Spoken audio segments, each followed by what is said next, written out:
कैसे हैं आप सब? आशा करती हूँ आप सभी अच्छे होंगे, स्वस्थ होंगे, खुश होंगे और अपनी पढ़ाई भी अच्छे से कर रहे होंगे। तो जैसा कि आप सभी जानते हैं, मैं हूँ आपकी हिंदी की अध्यापिका और मैं स्वागत करती हूँ आप सभी का आईसीटी वर्चुअल क्लासरूम में। और आज हम यहाँ पर एकत्रित हुए हैं पढ़ने के लिए क्लास 12th की हिंदी। क्लास 12th की हिंदी में जैसे कि आप सभी को पता है, हमारे पिछले सेशन से ही चैप्टर चल रहा है शिरीष के फूल, जो कि हजारी प्रसाद द्विवेदी जी द्वारा लिखा गया है। और इस पाठ में हजारी प्रसाद द्विवेदी जी ये बताना चाहते हैं कि जिस तरह से शिरीष का जो पुष्प है, शिरीष का जो पेड़ है, फूल है, वो जेठ की भीषण तपती धूप में भी वो स्थिर बना रहता है और अपने अंदर एक सरस बना रहता है, यानी कि बिल्कुल भी मुरझाता नहीं है, बिल्कुल भी सूखता नहीं है। यानी कि किसी भी तरह की कठिन परिस्थितियां अगर हमारे जीवन में आ जाती हैं तो हमें उनके लिए खड़ा होना चाहिए, उनसे डरना नहीं चाहिए, उनका डटकर सामना करना चाहिए।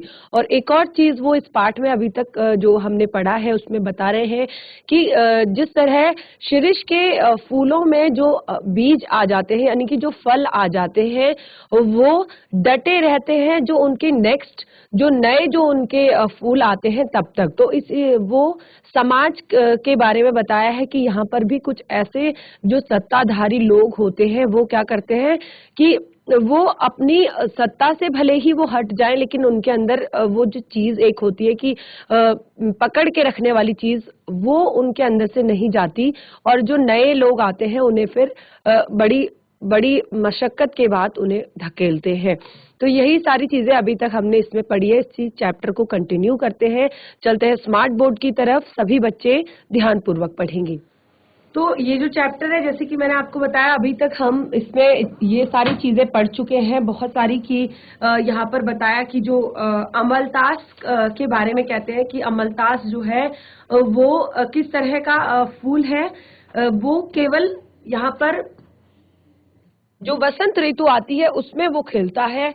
और उसमें यहाँ पर जो हजारी प्रसाद द्विवेदी जी है वो कहते हैं कि कबीर दास जी को जो इस तरह के 15 दिन के लिए लहक उठना बिल्कुल भी पसंद नहीं है। वो कहते हैं उन्होंने यहाँ पर लोगों की जो मन की कुछ लोग होते हैं कि वो किसी चीज के लिए अगर एक्साइटेड होते हैं, किसी चीज की अगर योजना बनाते हैं, तो वो कुछ टाइम के लिए ही उसमें रहते हैं, वो हमेशा वो चीज को अपने जीवन में नहीं लेकर आगे बढ़ते।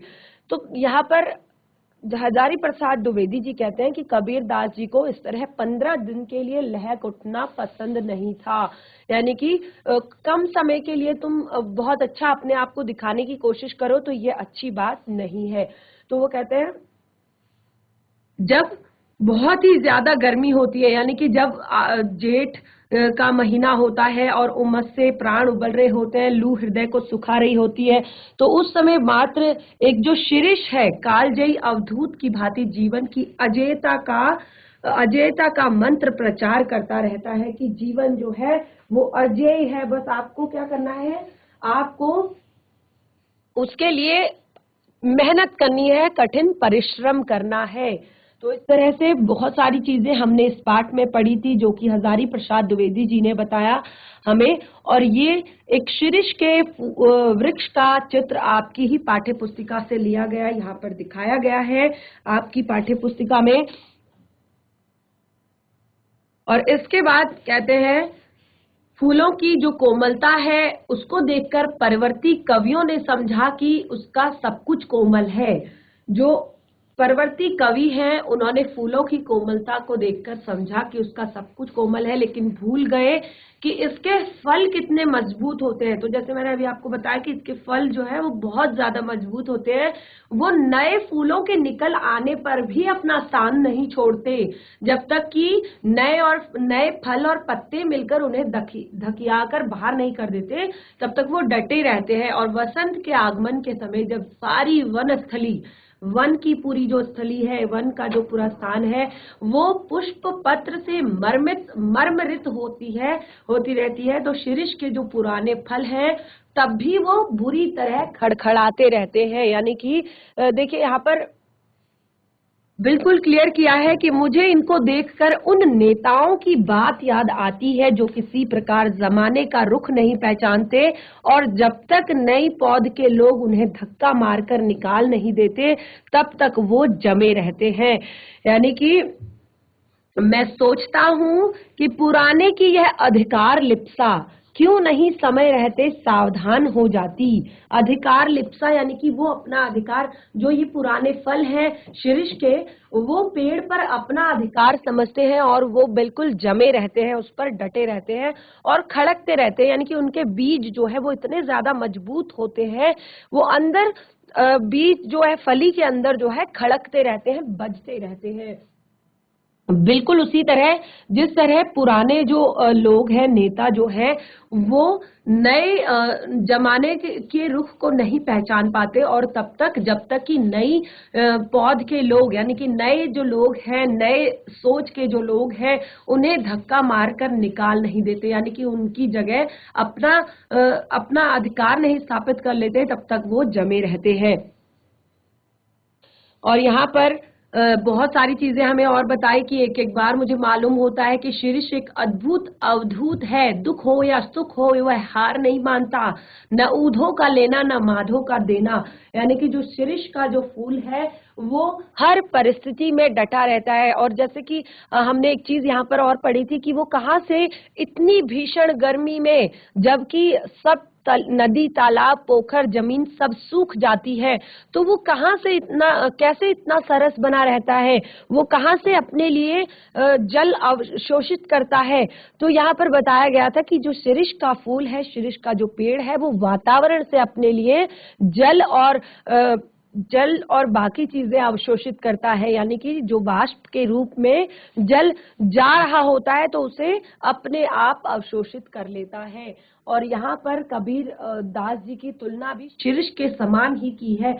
यहाँ पर लेखक कहते हैं कि जो कबीर है वो बहुत कुछ इस शीर्ष के समान ही थे, मस्त थे और बेपरवाह थे, पर सरस और मादक भी थे।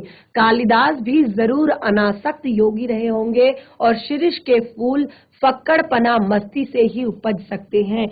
तो यहाँ पर एक शब्द और आया था इस चैप्टर में, फक्कड़, यानी कि यहाँ पर बताया गया कि जीवन में आप तभी सफल हो सकते हैं यदि आप फक्कड़ हो। फक्कड़ यानी कि आपको किसी चीज से मोह ना हो, किसी चीज से लोभ ना हो।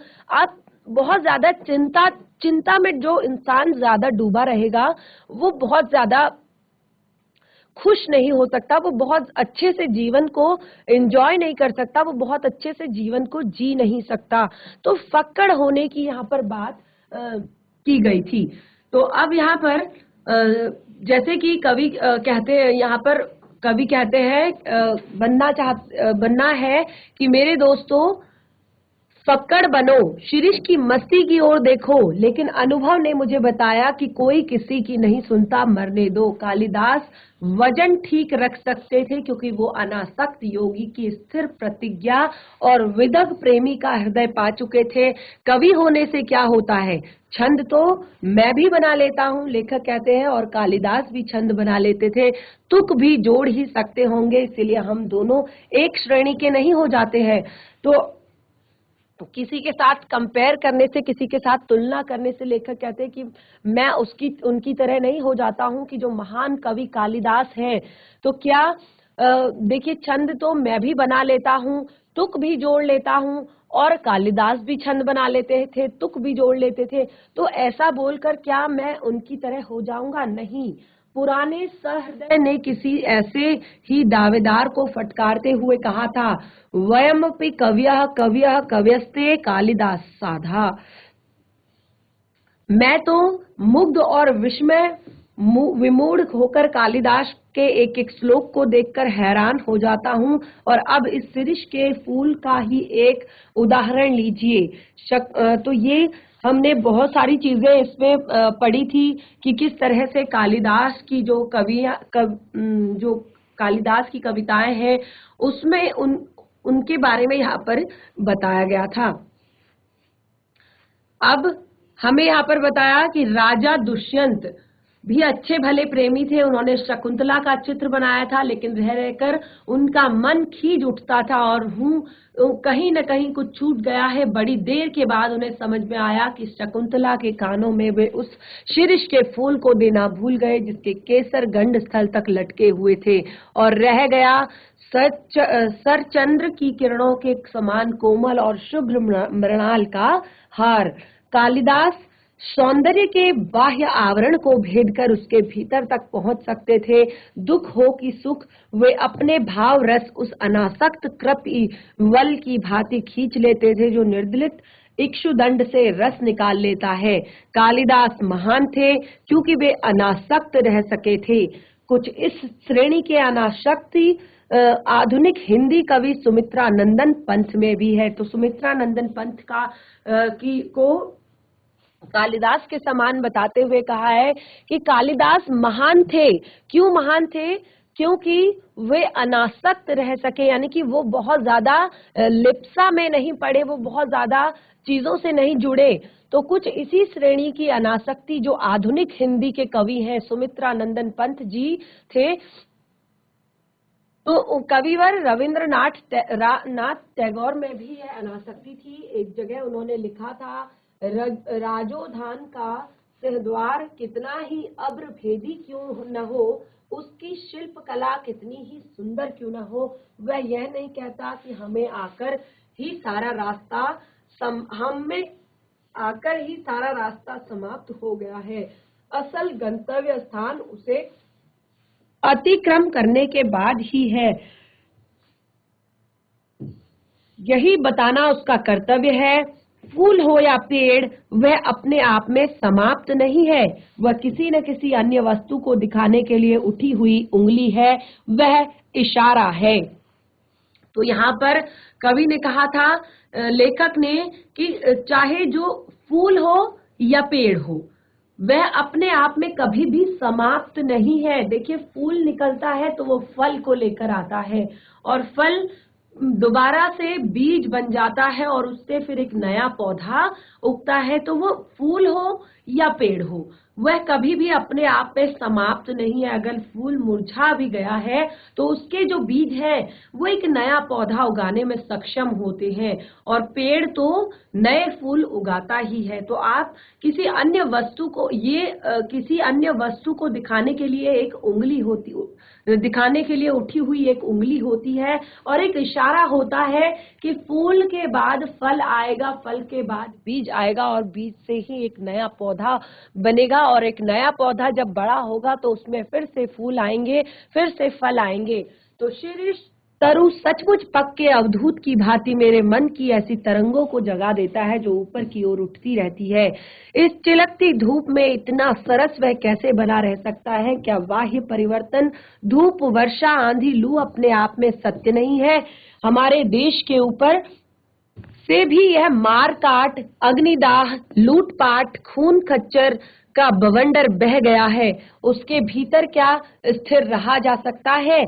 शीरिष रह सका है अपने देश का, एक बूढ़ा रह सका था, क्योंकि मेरा मन पूछता है कि ऐसा क्यों संभव हुआ। क्योंकि शीरिष भी अवधूत है। शीरिष वायुमंडल से रस खींचकर इतना कोमल और इतना कठोर है। गांधी भी वायुमंडल से रस खींचकर इतना कोमल और कठोर हो सका था। मैं जब जब शीरिष को देखता हूँ तब तक हुक उठती है, हाय वह अवधूत आज कहाँ है। तो यहाँ पर ये जो पूरा चैप्टर है, इसमें आप देखते हैं कि इससे पहले की जो पंक्तियां हमने पढ़ी, हमने क्या पढ़ा कि शीरिष के तरु सचमुच पक्के अवधूत की भांति मेरे मन में ऐसी तरंगे जगा देते हैं जो ऊपर की ओर उठती रहती है। तो यहाँ पे लेखक कहते हैं कि शीरिष एक पक्का अवधूत है, और उसकी तरंगे मेरे मन में भी उससे ऐसी तरंगे उठती है जो कि ऊपर की तरफ जाती है। और इस चिलचिलाती धूप में वो कैसे इतना सरस बन सकता है? क्या बाह्य परिवर्तन है, यानी कि जो बाहर वातावरण में जो परिवर्तन आते हैं, क्या वो इसे इतना ज्यादा अवधूत बनाते हैं, इतना ज्यादा डटा हुआ बनाते हैं? और अब यहाँ पर बहुत ही एक अच्छी बात यहाँ पर कही गई है लेखक द्वारा। उस शीर्ष के वृक्ष की तुलना उन्होंने हमारे देश में जो हमारे स्वतंत्रता संग्राम के एक बहुत ही महत्वपूर्ण महापुरुष है हमारे महात्मा गांधी जी, उनके बारे में कहा है कि हमारे देश के ऊपर से यह जो मार काट, अग्निदाह, लूटपाट, खून खच्चर का बवंडर बह गया है, यानी कि जो हमारे देश में इस तरह का बवंडर चल रहा था वो भले ही बह गया हो, लेकिन उसके भीतर भी क्या स्थिर रहा जा सकता है? क्या उसमें भी स्थिर एक स्थान पर रहा जा सकता है? शीर्ष रह सकता है, अपने देश का एक बूढ़ा रह सकता था। अपने देश का एक बूढ़ा किसको कहा है? महात्मा गांधी जी को कहा है कि हमारे, देखिए महात्मा गांधी जी ने भले ही हमारे देश में कितनी ही ज्यादा अंग्रेजों द्वारा अत्याचार किए गए, कितनी ही बहुत सारी यातनाएं हमारे देशवासियों को दी गई, लेकिन उन्होंने हमेशा अहिंसा के पथ पर चलकर अपने देश को आजाद कराने की सोची। हमेशा अहिंसा पर वो डटे रहे। उन्होंने कहा कि केवल हिंसा ही इसका एक माध्यम नहीं हो सकता कि आप अपने देश को हिंसा के माध्यम से ही आजाद करवाएं। तो उन्होंने अपने देश को अहिंसा के पथ पर चलाकर देश को स्वतंत्रता की राह पर आगे बढ़ाया। तो यहाँ पर लेखक यही कहना चाहते हैं कि इन सब चीजों में कोई क्या स्थिर रह सकता है कि यहाँ मार काट चल रही हो, अग्निदाह चल रहा हो, लूटपाट चल रही हो और बवंडर चल रहा हो, तो उसके बीच में स्थिर कैसे रहा जा सकता है? तो जैसे शीर्ष रह सकता है वैसे ही अपने देश का एक बूढ़ा रह सकता है। और क्यों मेरा मन पूछता है कि ऐसा क्यों संभव हुआ, ऐसा क्यों संभव हो गया होगा? लेखक कहते हैं मेरा मन पूछता है कि ऐसा क्यों संभव हुआ, क्योंकि शीर्ष भी अवधूत है और शीर्ष वायुमंडल से रस खींचकर इतना कोमल और कठोर बना हुआ है, और गांधी भी वायुमंडल से रस खींचकर कोमल और कठोर हो सका था। यानी कि अपने देश की जो लोगों की, अपने देश के लोगों की जो उनकी साथ सहानुभूति थी, अपने देश के लोगों का प्रेम जो उनके साथ था, अपने देश के लोगों का साथ जो उनके साथ था, उससे वो इतने कोमल और कठोर बन पाए थे। तो कहते हैं कि मैं जब जब शीर्ष की ओर देखता हूं तब तब हुक उठती है, हाय वह अवधूत आज कहाँ है, यानी कि वो अवधूत आज कहाँ है। तो यहाँ पर लेखक ने इस पूरे पाठ में गांधी जी के लिए कहा है, उनके बारे में बताया है, और बहुत ही प्यारा चैप्टर ये था हमारा। ये चैप्टर हमारा कंप्लीट हो चुका है और बहुत, मैंने जैसे कि बताया, महत्वपूर्ण ये पाठ आपका है। तो अब हम इस पाठ से जुड़े हुए प्रश्नों उत्तर यहाँ पर ले लेते हैं, क्योंकि इस पाठ को हमने रिवाइज भी साथ के साथ कर लिया है। जैसे कि पिछले सेशन में हमने जो पढ़ा था उसको हमने आज भी पढ़ा और आगे का जो पाठ है उसको भी कंप्लीट किया। तो अब लेखक ने शीर्ष को कालजयी अवधूत सन्यासी की तरह क्यों माना है, ये आपके पाठ का पहला प्रश्न है कि लेखक ने शीर्ष को कालजयी अवधूत यानी कि सन्यासी की तरह क्यों माना है। बहुत ही ज्यादा महत्वपूर्ण प्रश्न है। तो इसमें क्यों माना है लेखक ने शीर्ष को कालजयी अवधूत की तरह? कालजयी यानी कि जिसने काल से विजय पाली हो, और सन्यासी यानी कि जिसको पूरी दुनिया से कोई लेना देना ना हो, जिसको पूरी दुनिया से कोई मतलब ना हो।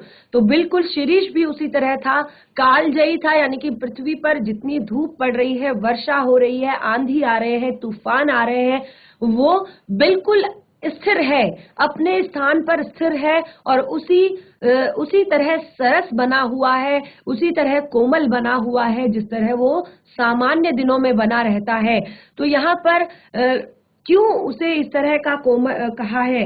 क्योंकि देखिए, आप इस तरह से इसका उत्तर लिखेंगे कि लेखक ने शीर्ष को कालजयी अवधूत कहा है। देखिए, क्योंकि अवधूत वह सन्यासी होता है, यानी कि अवधूत वह होता है जो विषय वासनाओं से ऊपर उठ जाता है, यानी कि संसार की जितनी लिप्साएं हैं, संसार की जितनी वासनाएं हैं, जितनी उसके अंदर एक लालच जितना है, तो वो सारी चीजों से ऊपर उठ जाता है और सहज भाव से जीवन में आए हुए हर सुख दुख को प्रसन्नता के साथ सहता है और हर सुख दुख में वो सहज भाव से रहता है तथा फलता फूलता रहता है, यानी कि आगे बढ़ता रहता है। उसको कोई भी लेना देना नहीं होता संसार में, और वो इन सारी कठिन परिस्थितियों में भी अपने जीवन को सरस बनाए रखता है, अपने जीवन को रसीला बनाए रखता है।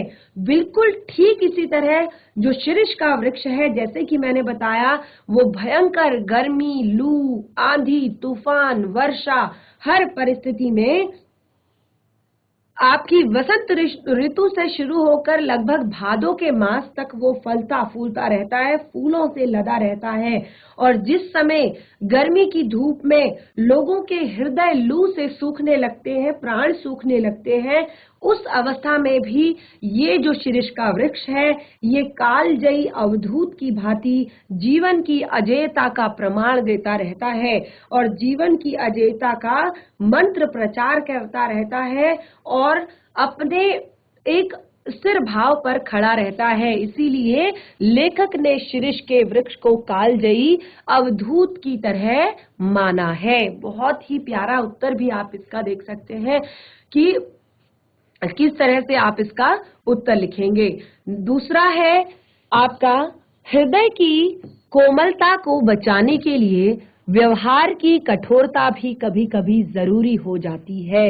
एक पंक्ति यहाँ पर दी गई है और इस पाठ के आधार पर आपको स्पष्ट करना है। बहुत सारी चीजें इसमें इस पंक्ति के आधार पर यहाँ पर उदाहरण दिए हैं, जैसे कि महात्मा गांधी का एग्जाम्पल दिया है और भी बहुत सारे एग्जाम्पल इसमें इस पंक्ति के लिए दिए हैं कि हृदय की जो कोमलता है उसको बचाने के लिए कभी कभी व्यवहार में कठोरता भी जरूरी हो जाती है। तो क्या आप किस तरह से इसको स्पष्ट करेंगे? देखिए, यहाँ पर जो कहा गया था कि जो परवर्तीय कवि थे, यानी कि पुराने जो कवि थे, वो शीर्ष के फूल में सब कुछ कोमल मानते थे, यानी कि उन्हें लगता था कि क्योंकि शीर्ष के पुष्प की जो टहनियां होती हैं वो शायद बहुत कोमल होती है, कमजोर होती है, लेकिन उन्हें शायद उस फूल में सब कुछ कोमल लगता था, अर्थात उन्हें लगता था कि वो कोमलता का आगार है। लेकिन यहाँ पर लेखक कहते हैं कि शीर्ष के फूलों में कोमलता तो होती है, लेकिन उनका जो व्यवहार है, व्यवहार यानी कि उनका जो फल है, अक्सर क्या होता है कि उन्होंने कहा कि फूल और वृक्ष कभी भी आपको समाप्ति का संकेत नहीं देते, वो एक नया कुछ शुरू होने वाला है, एक नई शुरुआत की तरफ इशारा करते हैं, एक नई शुरुआत को इंगित करते हैं। तो उन्होंने कहा उनका जो व्यवहार है, यानी कि जो उनका फल है, वो बहुत ही कठोर होता है, अर्थात हृदय तो कोमल है किंतु व्यवहार से वो बहुत कठोर है। इसीलिए हृदय की कोमलता को कभी कभी बचाने के लिए व्यवहार का कठोर होना आवश्यक है। अगर शीर्ष के वृक्षों के फल अगर कठोर नहीं होंगे तो कैसे वो नया वृक्ष बनेगा? तो अगर, क्योंकि वृक्ष तो बहुत कोमल है, लेकिन अगर वो कोमलता में ही रहेगा तो वो समाप्त हो जाएगा, एक दिन वो नष्ट हो सकता है। लेकिन नया वृक्ष कैसे बनेगा, आगे उसका जीवन कैसे चलेगा? उसके लिए उसको अपने फलों को कठोर करना होता है ताकि वो मजबूत रहे और एक नए वृक्ष का निर्माण करे। तो कभी कभी कोमलता को बचाए रखने के लिए कठोरता भी बहुत ज्यादा जरूरी होती है। अंदर की कोमलता को बचाए रखने के लिए व्यवहार की कठोरता, यानी कि बाहर से आप कठोर लोगों को दिखे लेकिन आपका मन जो है वो कोमल हो, तो ये बहुत अच्छी बात है कि आप सबके लिए अपने मन में दया भाव रखते हैं, सबके लिए आप अपने मन में परोपकार रखते हैं। लेकिन कोई बात नहीं, आप व्यवहार से अगर कठोर हैं तो मन तो आपका कोमल है। अगला है प्रश्न 3। द्विवेदी जी ने शीर्ष के माध्यम से कोलाहल और संघर्ष से भरी जीवन स्थिति में अविचल रहकर जी विशु बने रहने की सीख दी है, स्पष्ट करे। तो ये जो पूरा चैप्टर है ये इसी बात को कहता है कि जिस तरह शीर्ष का जो वृक्ष है, यहाँ पर कहा, द्विवेदी जी ने कहा है कि शीर्ष के माध्यम से ये इस कोलाहल, कोलाहल यानी कि शोर से भरी, जहाँ पर जिंदगी में दिन रात शोर है, अरे ये करना है, अरे वो करना है, अरे ये नहीं हुआ, अरे ये कैसे होगा, वो कैसे होगा, तो जीवन में एक कोलाहल बना हुआ है, एक भागम भाग, दौड़ भाग सबकी लगी हुई है। तो इस कोलाहल और संघर्ष भरी परिस्थिति में किस तरह से अविचल रहकर जीजी विशु बने रहने की सीख दी है, वो हमें यहाँ पर बतानी है।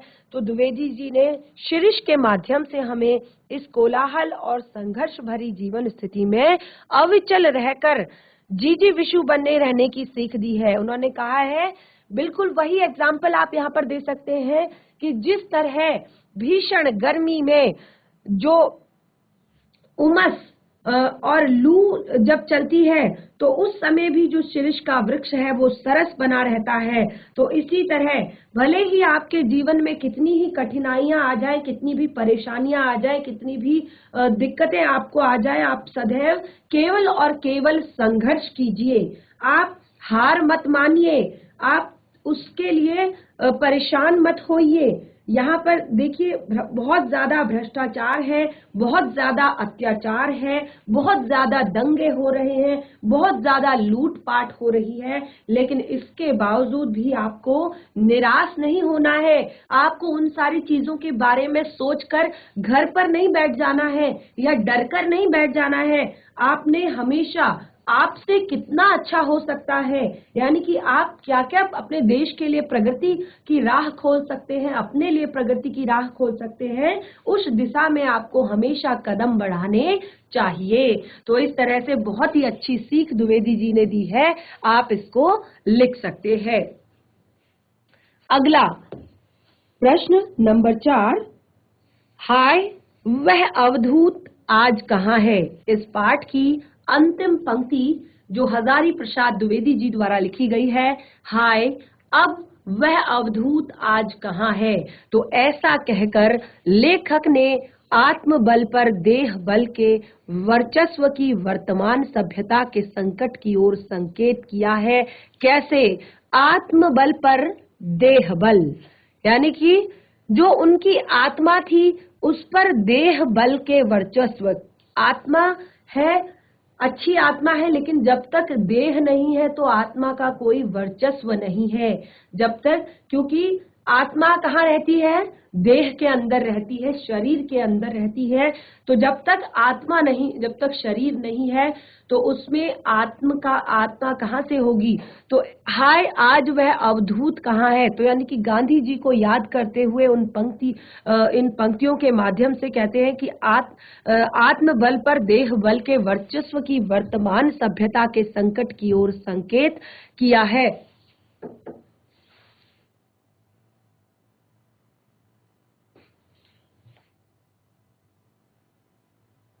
तो यहाँ पर लेखक क्यों ऐसा कह रहे हैं? लेखक कहते हैं कि आज शीर्ष जैसे अवधूत नहीं रहे, यानी कि क्योंकि उन्होंने कहा था कि एक ऐसे अवधूत कौन थे? महात्मा गांधी थे। तो अब लेखक कहते हैं कि आज वो अवधूत अब नहीं रहे, और तब तक उनके मन में हुक उठती है जब वो कहते हैं क्यों? क्योंकि अब उन प्रेरणा और आत्मविश्वास रखने वाले अब नहीं रहे, यानी कि जिनके अंदर प्रेरणा थी, आत्मविश्वास था कि हम अगर जीवन में स्थिर बने रहेंगे तो हम बहुत कुछ कर सकते हैं। तो अब तो केवल देह को प्राथमिकता देने वाले लोग हैं। पहले के लोग जो थे वो आत्मबल पर ज्यादा प्राथमिकता देते थे, लेकिन अब के जो लोग हैं वो केवल देह को प्राथमिकता देते हैं। उनमें बिल्कुल भी आत्मविश्वास नहीं बचा, बिल्कुल भी वो लोग वे केवल अपने शरीर को महत्व देते हैं, अपने मन को महत्व नहीं देते, यानी कि उनके अंदर कोई आत्मबल नहीं है, उनके अंदर कोई आत्मविश्वास नहीं है, उनके अंदर कोई संघर्ष करने का इतना ज्यादा बहुत ज्यादा संघर्ष करने की शक्ति नहीं है, बहुत ज्यादा स्थिर बने रहने की शक्ति नहीं है। बहुत जल्दी लोग क्या हो जाते हैं? मचल जाते हैं, बहुत जल्दी परेशान हो जाते हैं। तो अब लोगों के अंदर जो आत्मबल है वो बहुत कम हो गया है। तो इसीलिए इस वर्तमान सभ्यता का जो ये संकट है, इसकी तरफ लेखक ने इस तरह से संकेत किया है। अगला प्रश्न है, कवि यानी कि जो साहित्यकार है हजारी प्रसाद द्विवेदी जी के लिए अनासक्त योगी की स्थिर प्रतिज्ञा और विगत प्रेमी का हृदय एक साथ आवश्यक है, ऐसा विचार प्रस्तुत कर लेखक ने साहित्य कर्म के लिए बहुत ऊंचा मानदंड निर्धारित किया है, विस्तार पूर्वक समझाइए। तो यहाँ पर जो साहित्यकार लोग हैं उनके लिए कहा है कि अनासक्त योगी की जो स्थिर प्रतिज्ञा है और विगत प्रेमी का जो हृदय है, ये एक साथ होना चाहिए एक साहित्यकार के लिए। तो ऐसा विचार प्रस्तुत करके लेखक ने साहित्य कर्म के लिए कि जो साहित्य लिखते हैं, जो साहित्य कर्म करते हैं, उनके लिए एक बहुत ही ऊंचा मानदंड निर्धारित किया है। तो इसको आपको विस्तार पूर्वक समझाना है।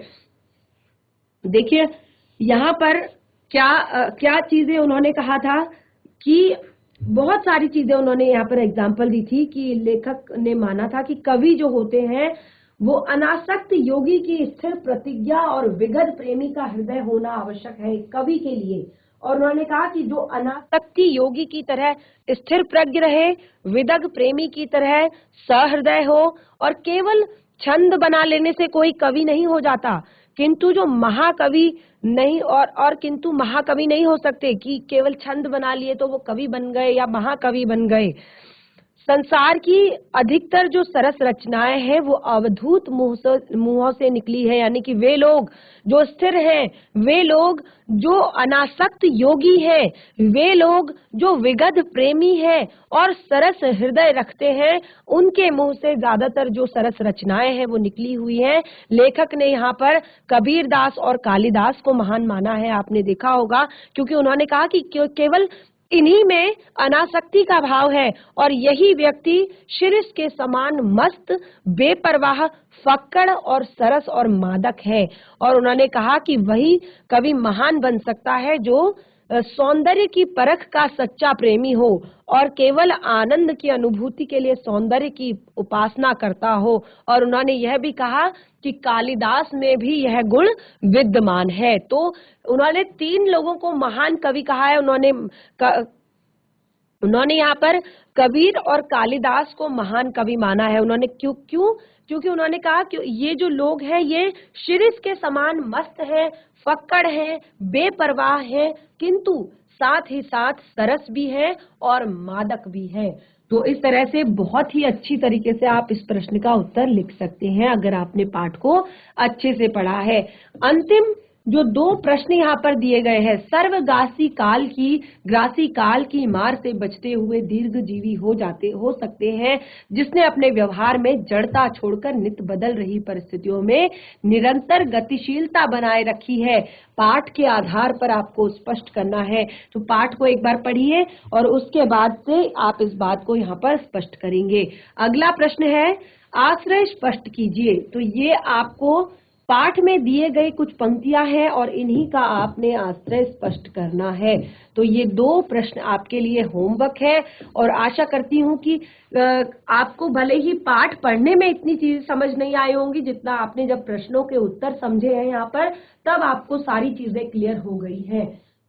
तो बच्चों, आज का हमारा ये चैप्टर शिरीष के फूल कंप्लीट हो गया है। बहुत ही अच्छी सीख इस पाठ से हमें मिली है कि हमें जीवन में हमेशा एक स्थिर बने रहना है, यानी कि कोई भी परिस्थिति आती है उसमें हमें विचलित नहीं होना है, परिस्थितियों का डटकर सामना करना है, जीवन में संघर्ष करना है और साथ ही साथ अपने जीवन को सरस और मादक भी बनाए रखना है, यानी कि जीवन में रस भी रखना है कि परिस्थितियां आ गई और हम उन्हीं के अनुसार ढल गए, हम परेशान हो गए, केवल संघर्ष ही अपने जीवन में करते रह गए, तो ऐसा नहीं है। हमें संघर्ष भी करना है, स्थिर भी बने रहना है और साथ ही साथ हमें सरस और मादक भी बने रहना है, यानी कि अपने जीवन में, क्योंकि मनुष्य का जीवन केवल एक ही बार हमें मिलता है और उसको हमें बहुत अच्छे से जीना है, खुशी के साथ जीना है, रस के साथ जीना है। तो चैप्टर यहीं पर कंप्लीट होता है। आशा करती हूँ कि आपको ये सेशन पसंद आया होगा। हम मिलेंगे नए सेशन में एक नए पाठ के साथ। तब तक के लिए धन्यवाद। आपका दिन शुभ हो।